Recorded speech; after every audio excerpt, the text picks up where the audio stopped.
Okay, అదొకటి. Number 2 ఏంటంటే ఇతను అటెండ్ అయింది మొత్తం 5 ఇంటర్వ్యూలు. 5లో ఒకటి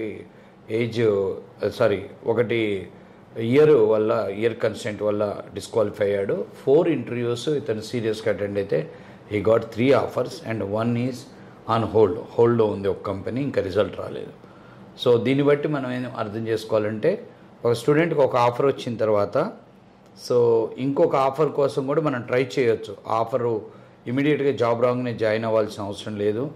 మనం ఇంకొక బెటర్ ఆఫర్ కోసం కూడా మనం వెయిట్ చేయటం వల్ల again and again when you attend multiple interviews you get multiple offers.